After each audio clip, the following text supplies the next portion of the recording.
I'm Teacher Kelly Tag, if you don't know me. So you guys, today I went on 2 different podcasts or YouTube channels. I'm going to talk about those. I joined this Facebook group called Be a Guest, Find a Guest on, it's for podcasts, so you can find guests, they can find guests. So I'm going to be a guest on several people's shows, but I also have people lined up to be a guest on my channel too. Real work, real life. So this is a really good podcast all about different jobs. She just interviews people about different jobs. So I'll just scroll through so you can see the types of jobs. So I, of course, listened to the ones about educators. So this Spanish and ESL agriculture educator was the first one I listened to. And it was all about someone who was in the agricultural field, but was teaching English to Mexicans and people of South America whose second language was English. Very interesting since most of us started as ESL teachers, but she has a whole bunch of different ones. So I think this is really good for several different people. So if you have kids like me who are in college or late high school, about to be in college, this is a really good one because she interviews people in all different types of jobs, but not only asks questions about the job, but like the benefits, the pay, stuff like that. So I was on her channel talking about teaching. So my episode's not going to be out till August because she says she's really ahead, but I'll let you know on the community tab when this one comes out. But I listened to like Pilates instructor, any of the jobs that like I've thought about doing, the personal trainer, the real estate, or if like I know someone in that field. So my daughter's boyfriend just became a real estate agent. So actually listened to this podcast in preparation for me going on, but then got addicted to it and listened to a whole bunch of episodes. This is really good. This is also good for people who are thinking of going into teaching. I have a lot of people on my channel about that. And I did a whole series on my channel of alternative careers for teachers. So this would be a really good podcast to listen to if you're curious about a particular career. Theatrical violence and stage combat, that one was a good one.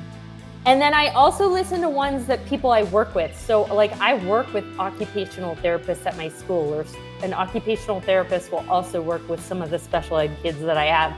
So it's good to hear from their perspective what they do on their job, even though you kind of work with them. It's good to hear what they do. Actually, I didn't listen to startup operations. Let's see. The social media manager, that's a job I've thought about doing before and was curious about. Early childhood educator, that was a good one, obviously with me doing special ed preschool as a career. Let's see. Actually, I want to listen to this one, para educator. I haven't yet because, you know, you work with paras, and disability writer and advocate. I need to listen to that one. Look, they've got a judge. There's so many episodes. She does one a week for the whole year, and I think she started last year. So, a therapist. I want to listen to that one. Children's book illustrator. See how many there are. Declutter coach. Wow, I need to hire one of those. So as you can see, so many different types of careers. Healthcare. There was one about nursing. I haven't gotten to that one yet, but my daughter wants to go into nursing, so that one was really interesting to listen to.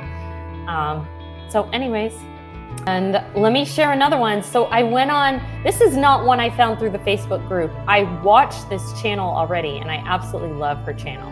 And she always says at the end of her episodes, if anyone has a story to share and would like to come on my YouTube channel, email me. So I did. So teacher therapy. This is a really good one. So I went on her channel to talk about my experiences last year. She said this episode might be out about next week or something. So anyways, as you can see, she has all types of episodes of things that have happened in the classroom. I highly recommend her channel. So my goals are to eat healthy and get fit. I know that's been my goal since the beginning of the year. I did succeed in losing some weight and getting a little bit fit. However, I kind of went on a standstill because life has gotten so busy. I'll talk about that in a minute. So I'm recommitting myself. I figure I'll have more time for exercise now that I'm out in school. So I'm hoping to get in shape, especially I also do not have the temptation of the teacher's lounge, and at the end of the year, there's all these teacher events. There's teacher appreciation where everyone's giving you candy. There's, we catered lunch. I've had some weddings, which always involve cake. Anyways, I'm hoping I can get to it now that I don't have all these things. So I also want to get some projects done around the house. My big one is my basement. It has a lot of junk in it. I need to just go through, get rid of stuff. I still haven't switched out my winter and summer clothes. I'm kind of living off, I pulled out a few summer things and that's what I'm living off of, but I haven't had time to do projects like that. So I also want to learn Spanish. That's always on my list too, but I found it hard with keeping up with school and working full time and trying to balance everything.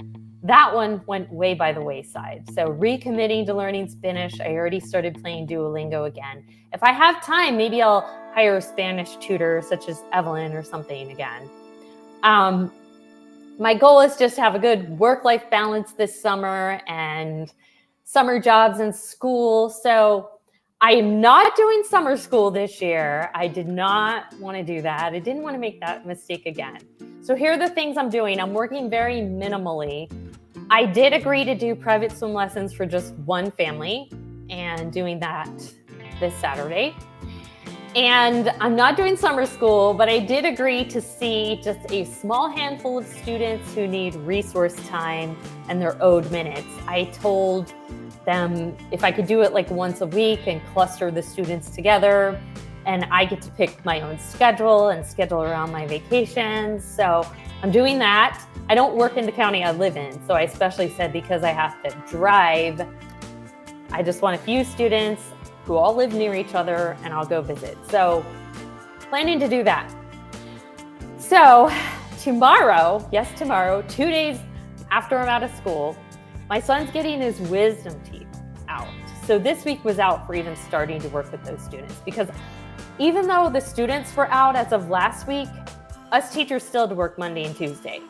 So I am bad about, I'm definitely not one of the first teachers out of there. Last year, I think I was the last teacher out of there. And this year I was one of the last, but there were still people there when I left. I haven't gotten down what needs to be done at the end of the year and getting those things done ahead of time because I am new. And being a special ed teacher, they go through your files and check and recheck that everything's correct and everything's in there. So I was, correcting things up to the last minute. So anyways, about my son and his wisdom teeth. So that'll be taken up all day tomorrow. And then I tried to carve out time where I didn't schedule too many things so I could be there for him his first few days. Well, even though he's 17, he doesn't know how to swallow pills because he's never had to learn. He's lucky. He hasn't been sick. My daughter, who had a lot more sicknesses in her life, learned from a much younger age how to swallow pills. So I told him to buy some candy so we could practice. So what does he buy? A Kit Kat. I'm like, why would you buy a Kit Kat? How are we going to practice swallowing a pill with a Kit Kat? He's like, well, I didn't know what you meant by candy. So then I had him go to 7-Eleven and buy some M&Ms. So he finally is able to swallow one. I'm like, let's practice a few more times of you swallowing an M&M. It didn't go down the first time easy, but he tries 3 more times. He gets 3 more down. I'm like, great. Now let's try the peanut M&Ms. They're bigger because these pills you're going to have to swallow after you've had your wisdom teeth out are going to be bigger because they're going to be pills that are bigger. So he's like, I can't, that'll get stuck in my throat. I can't do that. You swallow a peanut M&M. And I said, okay, I'm going to swallow a peanut M&M. I'm going to show you. So guess what happens? I swallow the peanut M&M and it gets stuck in my throat. Thank God it did not get stuck in my airway. I think it was stuck in the other one or maybe in between, the one that goes down to your stomach, that pipe, but stuck, right here. It still hurts now. I couldn't get it out. And I start coughing and coughing and coughing. I could still talk because at one point I went, wah! I leaned over into the sink. He starts pounding, hitting me on the back, trying to get this thing out, kept hitting me on the back and hitting me and hitting me and hitting me. And finally it comes out. He's like, I am definitely not swallowing that now. So don't try to swallow peanut M&Ms. I was trying to think, what's the difference between a peanut M&M and I swallow other bigger pills, but I think usually pills are like oval shape and these are like round. That didn't work. Right. It's funny because I ended up getting it out and didn't get seriously hurt, but yeah, not really funny. So yeah, I am actually glad I did swallow it before he did, because I'd rather have that happen to me than him. But still, we'll have to see what happens. I'm going to ask them for the pills in liquid form, even though he's 17, because it's going to hurt once the anesthesia wears off, you know. So anyways, what else did I want to talk about? I have it written down here. So sorry I haven't been kept up with my YouTube channel. I plan to get back to that. Like I said, I have interviews. I have what started to be a day in the life, which is really like now a month in the life, because I didn't really have time to work on it, but just a day in the life of teaching. I joined a few Facebook groups for special ed teachers, and several people just getting into special ed want to know, hey, what's a day in the life like? So I figured it was something people wanted, but haven't had time to really, edit or anything like that. I've had 2 family weddings. Spring is always busy because not only do I have high school and my son's travel soccer team, but his high school made districts. So that made things even busier. So anyways, I got a new assignment for next year. I'm still a special ed preschool teacher, still have that job title in the same county, but moving schools and my day-to-day is going to look a little different. So for those who don't know, my job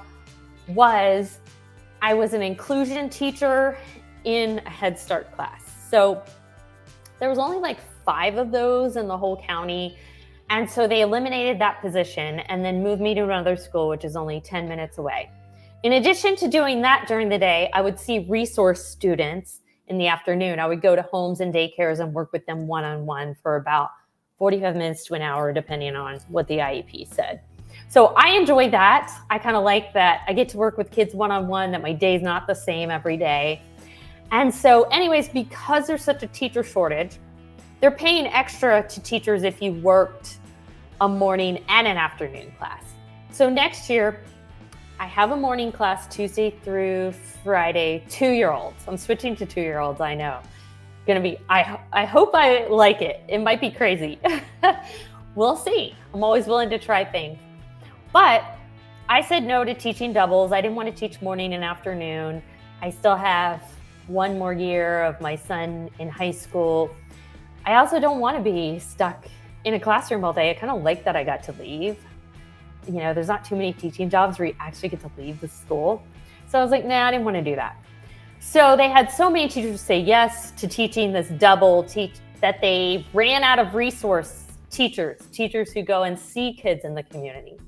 So what they offered me is that if I take on a full caseload of resource students, in other words, the same amount that you would have if you only did resource and did this morning class, they would pay me as a doubles teacher. So what they're doing is they're giving you an extra, quite a good chunk of money. So it's more students, but more responsibilities if I take on a full caseload and I teach mornings. It was an offer just too good to refuse. Even though I probably should wait a year because I still have school for another year, still have a child in high school another year. But next year, I'm gonna have 2 kids in college. And I also want to save towards retirement. So getting this extra chunk of money was, I have to say, it was pretty tempting. And I said yes. So I am going to have more responsibility. I am getting paid more for the responsibility next year, but we'll have to see how it goes. So I'm excited to be at a new school. I'm excited to have my own classroom because I didn't have that last year. I had a co-teacher and I had my students within her class basically. And yeah, I like change. I'm one of those people who hates when life stays the same. I know some people hate change. I love change. I thrive on change.